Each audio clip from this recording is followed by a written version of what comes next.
Au sommaire de ce journal, le ministre de la Santé était en visite inopinée au centre hospitalier universitaire de Libreville suite au reportage diffusé par la chaîne Gabon 24 sur les réseaux sociaux concernant la prise en charge des malades. Max Limoukou est allé comprendre la situation. L'artiste musicien Ken Koumba de nouveau sous les projecteurs. La présentation de son nouvel opus s'est faite dans les studios de la radio scolaire Émergence. Et pour la bonne marche de ses activités, l'église évangélique du Gabon était en retraite pastorale à Libreville.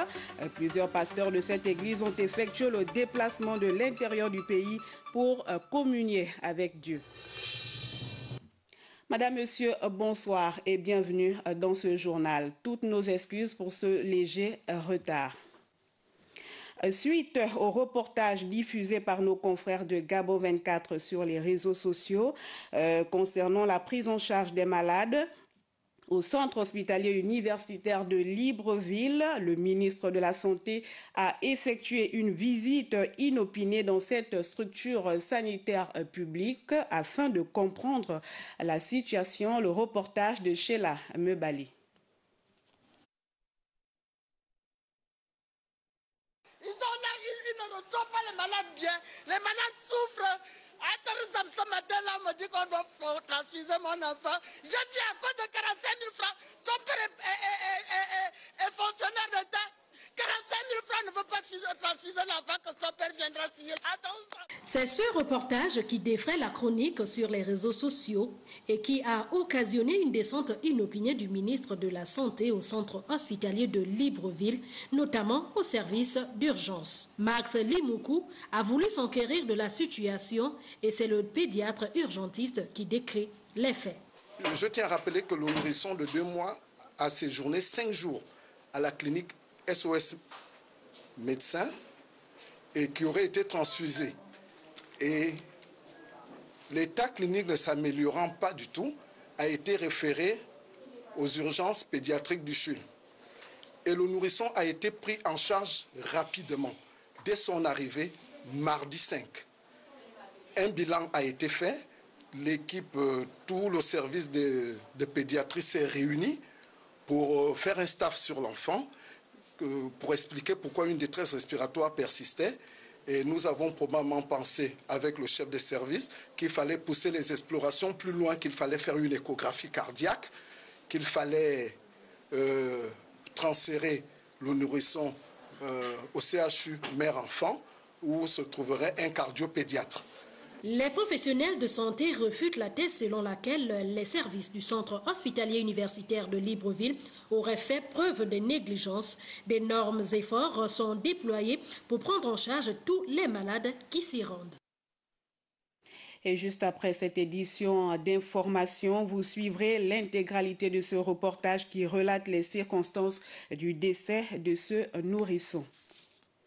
Le mouvement Génération Consciente était au chevet des enfants sinistrés et orphelins du quartier à Kournam 1. Nous sommes là dans la commune d'Ovendo. Les jeunes de ce mouvement à caractère social ont manifesté leur amour à ces enfants en leur offrant du matériel didactique. Le reportage d'Octavie Yolande.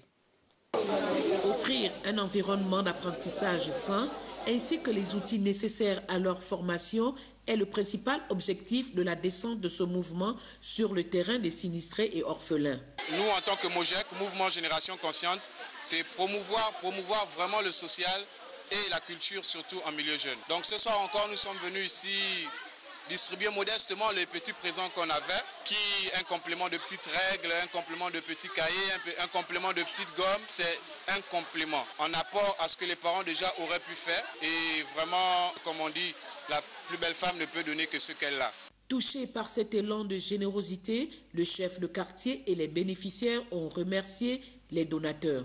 Ce qui me réjouit de plus, c'est de voir des petits Gabonais qui ont des idées, vraiment aller dans le quartier, distribuer, donner des cadeaux. C'est comme si ces cadeaux tombaient du ciel pour les familles démunies. Vraiment, je remercie ce mouvement, cette association. Je suis très heureuse par rapport à ça. En fait, je ne m'attendais pas à cela. Vraiment, c'est un bon geste. Nous sommes très émus. C'est vraiment un sentiment de joie. Merci beaucoup. Pour le secrétaire du MOJEC représentant le président Jess Farel Ndombiogo, ce geste cadre avec la vision du chef de l'État Ali Bongo Ondimba qui fait de l'éducation et de la formation de la jeunesse gabonaise une de ses priorités. Cure de jouvence à l'orphelinat SOS Moana. Les travaux ont été réalisés par le Koika Club Gabon avec le concours de l'ambassade de Corée au Gabon. Tout ceci au grand bonheur des pensionnaires et encadreurs de l'établissement. Reportage Charles Bamondo, Thierry Aldo Mandaka. Des chansons, des cris de joie et des discours pour magnifier l'action de l'ambassade de Corée qui a contribué largement avec le concours de Koika Club Gabon à la restauration de cet établissement. La réfection de la toiture, des murs, des ouvertures, des couches de peinture, autant de choses pour permettre aux 60 pensionnaires d'y vivre dans des conditions plus ou moins décentes. Notre ambassade a travaillé bien avec le Koika Club pour encourager ce projet de réfection de l'orphelinat SOS Moana. Pour les responsables du club, tout comme pour les orphelins ou autres enfants internés, cette opération arrive à point nommé au moment où la structure en a véritablement besoin. Koika Club Gabon est une association composée de Gabonais ayant déjà séjourné en Corée du Sud et que toutes nos activités sont financées par le gouvernement coréen que nous voulons remercier ce matin. Les pensionnaires ainsi que les dirigeants se joignent pour vous souhaiter la protection divine, la restauration pour cette œuvre de charité destinée aux enfants nécessités. Une initiative certes indispensable, mais qui nécessite un complément afin de rendre la vie encore plus agréable à l'orphelinat SOS Moana. Comme beaucoup à Libreville, nous souffrons d'une pénurie énorme en matière d'approvisionnement en eau. Et avec les effectifs que nous avons dans un quartier privé d'eau, vous imaginez un peu, et quand on n'en a pas, vous imaginez le désastre que cela peut poser. Cet orphelinat existe depuis un peu plus d'une trentaine d'années et reçoit régulièrement des dons de la part de bon nombre de mécènes. La coopération avec l'ambassade de Corée est à ce titre exemplaire. Libreville vient d'abriter un atelier national de validation de l'étude socio-économique des personnes vulnérables en zone rurale et forestière. Des assises qui ont pour objectif de mettre en place des stratégies afin de lutter contre la marginalisation et la pauvreté. Le reportage de Frédéric Yendamukula et de Bertin Osaga. Formuler une stratégie de développement global et inclusif de lutte contre la marginalisation et la pauvreté des peuples vulnérables des forêts du Gabon. Tel est le leitmotiv de cette assise. L'un de vos objectifs cardinaux de ce jour consiste à dresser un état des lieux exhaustif des conditions de vie réelles des populations rurales et de produire des termes de référence clairs et objectivables en vecteur immédiat de réduction de la fracture sociale, qui, en maintenant ces populations à l'écart du progrès et du bonheur national, nous interpelle sur notre idéal de justice tel que consigné dans la Constitution gabonaise d'une part et dans les multiples corpus juridiques internationaux ratifiés par notre pays d'autre part. L'étude menée sur le terrain aura révélé les indices majeurs du seuil de pauvreté extrême intolérable qui prévaut actuellement au sein de ces communautés, même si celles-ci continuent de bénéficier d'un infime appui des organismes onusiens. Cette étude a donc révélé que le rapport à l'école est particulièrement problématique puisque plus de 49% des membres issus de cette communauté n'ont jamais été à l'école. Discrimination à l'emploi, discrimination vis-à-vis de la disponibilité des ressources économiques. La mise en œuvre effective du Code de protection sociale suppose une connaissance exhaustive des conditions de vie des personnes vulnérables pour mieux orienter les investissements et répondre aux besoins exprimés par la population. La réflexion issue de cette rencontre permettra sans conteste aux participants d'apporter des mécanismes et stratégies de développement global et inclusif à soumettre au gouvernement pour une solution durable à la question lancinante de vulnérabilité des populations vivantes en zone rurale et forestière. Et nous recevons un invité sur ce plateau. Il s'agit de M. Massala Elvis Béranger. Il est le directeur de la documentation gabonaise à la Direction générale des archives nationales, de la Bibliothèque nationale et de la documentation nationale. Monsieur, bonsoir et bienvenue sur ce plateau. Bonsoir, madame. Alors, vous êtes là pour communiquer sur l'organisation demain du cinquantenaire de la Direction générale des archives nationales, de la Bibliothèque nationale et de la documentation gabonaise. Monsieur, vous avez la parole. Merci. Il faut dire que le 11 novembre 1969, 11 novembre 2019, cela fait 50 ans que la Direction générale des archives nationales, de la Bibliothèque nationale et de la documentation gabonaise, qui a pour mission essentielle l'application de la politique gouvernementale en matière d'information documentaire, scientifique, technique, administrative et historique au niveau national. À l'origine, il faut dire que cette institution était une direction composée de 2 services, à savoir le service des archives nationales et celui de la Bibliothèque nationale. À la création, cette administration était rattachée directement à la présidence de la République jusqu'en 1981. En 1980, lors de son élection en direction générale, avec la création de la direction de la documentation gabonaise dont j'ai la charge aujourd'hui, elle va changer de tutelle. Elle sera désormais rattachée au secrétariat général du gouvernement, donc à la primature. À l'occasion du cinquantenaire, plusieurs activités sont prévues pendant 3 jours.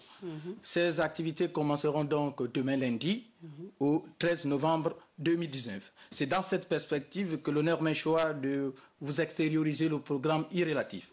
Pour la journée de lundi, c'est-à-dire demain, 7h30, 8h, arrivée des officiels, 10h30, allocution du directeur général des archives nationales, la Bibliothèque nationale et de la documentation gabonaise, 10h45, allocution de monsieur le secrétaire général du gouvernement, 11h30, visite des stands et pause café, 14h15, conférence de monsieur René-Georges Aziré-Sonnet, ancien directeur général de la Bibliothèque nationale, des archives nationales et de la documentation gabonaise, 15h15, pause café, 15h30, 16h30, conférence de monsieur Jean-Michel Mododo, ancien directeur de la Bibliothèque nationale. 16h30, 17h, conférence de M. Jérôme Angoun-Zougué, ancien directeur des archives nationales. 12, 11e mois 2019, c'est-à-dire le 2e jour. 10h, 10h45, conférence de Mme Estelle Aubé Tundoum, chef de service des archives privées, sur le thème préservation des documents numériques. 10h45, 11h30, conférence de M. Achille Zengdon, chef de service des archives publiques. Thème, l'évolution des techniques documentaires. 11h30, 12h30, conférence du Dr Godefroy Ndengue, chercheur à l'Institut de recherche et sciences humaines, sur le thème démographie et archives au Gabon. 12h30, 13h30, restauration. 13h30, 14h15, conférence de M. Jean Divasanyama, écrivain. Thème, roman et colonisation au Gabon. 14h15, 15h, la conférence de M. Serge Mboui, qui est maître assistant au département d'histoire à l'université au Maroc. D'accord, la suite du programme, on va le découvrir demain, puisque c'est demain que commence le cinquantenaire. Monsieur, merci d'être passé sur ce plateau. Vous restez avec nous le temps de suivre cette actualité. Le proviseur du lycée Édouard Mosso de la Nyanga vient d'organiser une journée de sensibilisation à l'endroit des élèves de classe de 3e et terminale. Il était question de leur donner des outils nécessaires pour mieux aborder les examens de fin d'année. Relever les défis pour l'obtention de meilleurs résultats aux différents examens de fin d'année, tel est le but de cette rencontre entre le proviseur du lycée Édouard Mosso de Moabi et les élèves de classe de 3e et terminale. Au cours de cette rencontre, Laurent Mouyama, porteur d'un message d'encouragement, a invité les futurs candidats aux examens du BEPC et du baccalauréat à se mettre au travail. Et le but connu, c'est l'obtention du BPC ou du bac. Du BPC si on est en 3e et du baccalauréat si on est en terminale. Que la rosée de Dieu cette année ne soit pas 100%. Parce qu'il suffit d'invoquer l'Éternel avec le travail, avec la discipline. Nous devenons le meilleur partout où nous sommes. Et je suis sûr que nous ne serons pas seulement les premiers de la Nyanga, nous devrons être les premiers du Gabon. Mais l'on ne peut avoir de bons résultats que si on est un élève modèle. Autrement dit, respecter le règlement intérieur de l'établissement et les élèves l'ont bien compris. Le message du proviseur pour moi a été pertinent et dans le bon sens. Et je crois que c'est un homme qui va vraiment nous amener dans l'excellence. Car il disait dans ses propos que nous serons des élites et c'est un établissement d'élite. Pendant les propos du proviseur, son idée était simplement de nous encourager à nous mettre au travail, à être toujours présents à chaque cours et à être respectueux dans les normes de l'excellence. Pour lui, il souhaiterait que nous aspirons à ce que tous aillent à l'examen et obtienne son examen. C'est sur ce cantique spirituel que s'est achevée cette rencontre riche en échanges soutenue par une ambiance d'espoir. Parlons à présent de l'Afrique All Week, c'est-à-dire la semaine africaine du pétrole qui s'est tenue en Afrique du Sud du 4 au 8 novembre dernier. Le Gabon était représenté par Noël Mbumba, le ministre du pétrole, du gaz et des hydrocarbures. Envoyés spéciaux à Cape Town, Jean de Dieu Goms Gombi, Jean-Pierre Moussouami. Cape Town, ville économique et touristique d'Afrique du Sud, a mobilisé les acteurs du secteur pétrolier, parmi lesquels le ministre gabonais du pétrole, du gaz et des hydrocarbures. Ici, la vision des plus hautes autorités gabonaises a été portée haut par son ministre Noël Mbumba. C'est une énième édition, mais pour nous, c'est une édition qui s'organise à la croisée du chemin. Sachant que nous sommes à 3 mois de la fin de l'appel d'offres, il était important que nous puissions être présents pour pouvoir promouvoir notre bassin sédimentaire, notamment l'offshore et les 35 blocs qui sont mis aux enchères. À la tribune, le ministre Noël Mbumba a présenté aux investisseurs étrangers le nouveau code des hydrocarbures gabonais. Nous avons mis en place un code pétrolier attractif qui nous permet aujourd'hui de pouvoir faire en sorte que les investisseurs qui viennent puissent rentrer dans leur investissement au bout de 2 ou 3 ans. Nous faisons tout ce qui est en notre pouvoir pour pouvoir obtenir de la zone CEMAC une dérogation pour le secteur pétrolier qui constitue un secteur porteur. Sachant que nos économies ne sont pas capables de pouvoir impulser la production pétrolière, nous avons besoin des investissements étrangers. Et pour cela, nous avons besoin d'avoir une fiscalité qui soit attractive. Nous avons besoin d'avoir des codes pétroliers qui soient attractifs pour attirer les investisseurs étrangers. Et nous allons tout faire avec l'ensemble des collègues ministres du pétrole pour pouvoir pousser la BEAC à pouvoir accorder une dérogation dans les meilleurs délais pour permettre que cette réglementation du change ne soit pas un frein à l'investissement pétrolier en zone CEMAC. Le domaine pétrolier gabonais couvre une superficie de 253 507 km². Retour sur la cérémonie de lancement de la deuxième phase du programme WAVE, un événement qui a permis au ministre en charge de l'agriculture, Biendi Maganga Moussavu, de revenir sur l'importance de WAVE dans l'accompagnement du programme Graines. Cabrel Guilain-Lemami et Eric Mokoko. Le reportage. Le Gabon, nouveau membre du programme WAVE, a mis en place depuis quelques années le programme Graines qui a d'ailleurs connu quelques avancées en dépit des insuffisances observées tant au niveau des cultures vivrières, du foncier et bien d'autres. Le Gabon aujourd'hui avec le programme Graines a lancé le programme le plus ambitieux de son histoire. Vous avez vu que dans la phase expérimentale du programme Graines, comme je l'ai dit, nous avons réalisé dans le cadre de la vision du président de la République, chef de l'État, son Excellence Ali Bongo Ondimba, nous avons réalisé un certain nombre de choses, notamment dans le palmier à huile. Mais là où nous n'avons pas connu de succès vraiment au rendez-vous, ça a été dans la partie rente, puisque le programme Graines a été lancé avec pour objectif notamment de développer la culture du manioc. Le lancement du programme WAVE va, selon le membre du gouvernement, œuvrer aux côtés du programme Graines une nouvelle ère pour la filière manioc au Gabon, qui va booster davantage la production agricole, le commerce et l'industrialisation avec le projet bioéthanol. Vous avez cette partie de la recherche que le programme WAVE va nous apporter, à nous, mais à l'ensemble de l'Afrique, puisque c'est un programme qui touche les pays de l'UEMOA et les pays de la zone CEMAC.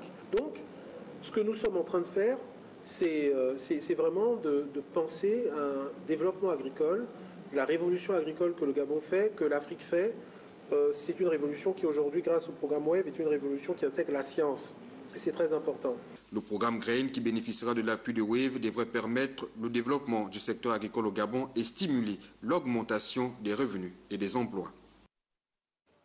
Nous recevons un autre invité sur ce plateau, Eric Hervé Mouélé, le conseiller en communication du président de la Commission nationale de lutte contre l'enrichissement illicite. Eric Hervé Mouélé, bonsoir. Bonsoir Madame Kalouma. Alors vous êtes là pour communiquer sur le lancement dès demain de la campagne de sensibilisation sur la lutte contre la corruption et l'enrichissement illicite. Oui, c'est bien ça. Il faut dire que le lancement de la campagne de sensibilisation sur la lutte contre la corruption et l'enrichissement illicite débute demain à 13h et c'est le Premier ministre, chef du gouvernement Julien Kogué-Bekale qui va lancer cette campagne de sensibilisation qui concerne pour la première phase 3 provinces, la province de l'Estuaire, la province du Moyen-Ogooué et la province du Wellington.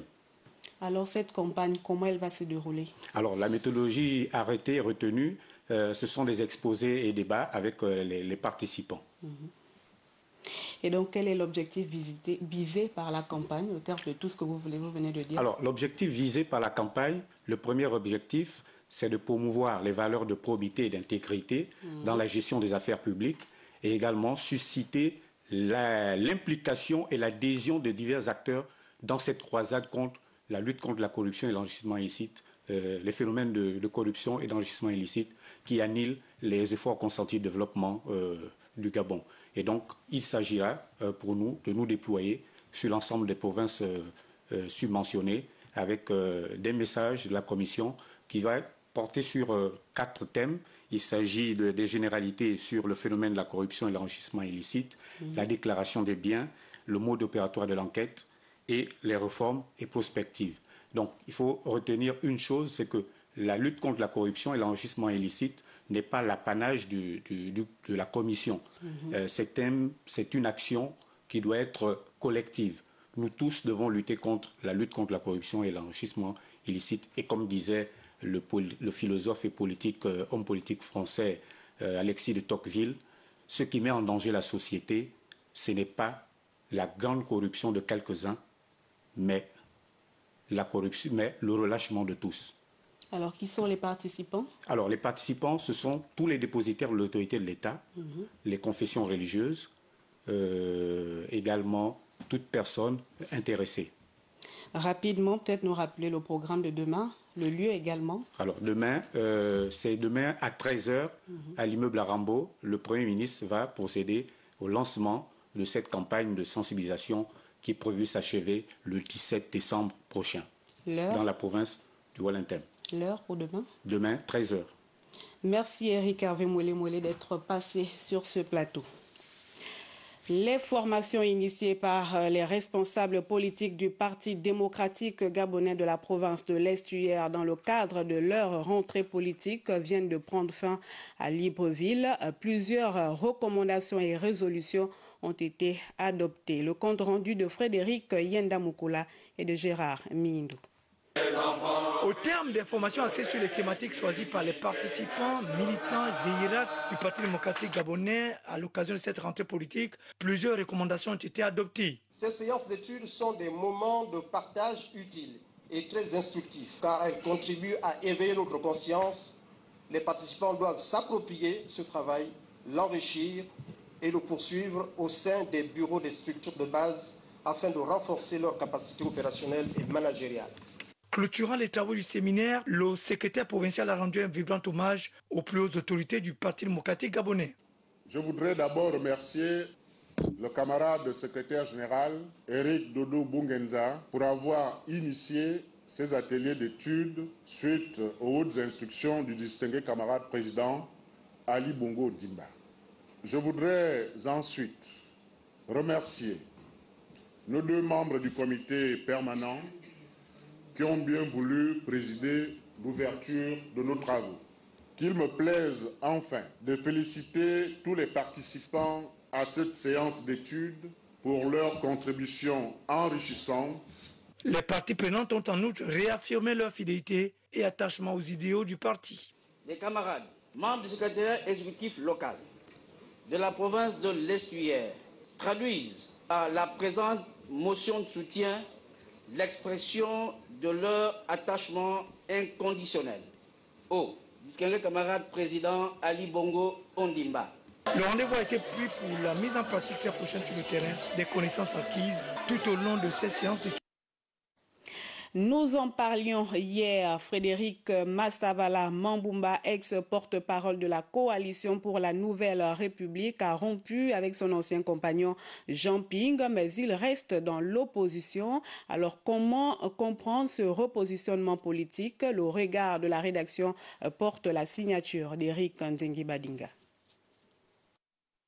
Cette sortie politique de Frédéric Massavala Mambumba n'est pas fortuite. Tout d'abord, le choix du lieu. L'endroit même où Jean Ping a tenu son dernier propos sur la situation politique du pays. L'ex-porte-parole de la Coalition pour la Nouvelle République a mis beaucoup d'eau dans son vin, si tant est qu'il en ait bu au pénitencier. À la Chambre de commerce de Libreville, il avait affirmé expressis verbis qu'il n'allait pas soutenir Jean Ping, que ce dernier n'était pas le bon choix. Par la force des alliances, il s'est retrouvé dans la galaxie Ping. D'ailleurs, le vrai moyen de gagner le paradis, c'est de connaître le chemin de l'enfer pour l'éviter, affirme Nicolas Machiavel. Les hommes aiment à changer de maître dans l'espoir d'améliorer leur sort, déclare toujours Machiavel. Pour ma part, l'opposition ne s'appelle pas Jean Ping. Pour ma part, M. Jean Ping, en qui j'ai beaucoup de respect, était le candidat de l'opposition en 2016. Et nous sommes en 2019, à la veille de 2020. Vous m'apprenez que lui continue de penser que nous allons arriver à son investiture, à la suite de son élection en 2016. Mais permettez que je vous dise que moi je ne crois plus. Si lui croit à ça, c'est très bien pour lui. Moi je ne crois plus à ça. C'est aussi la démocratie.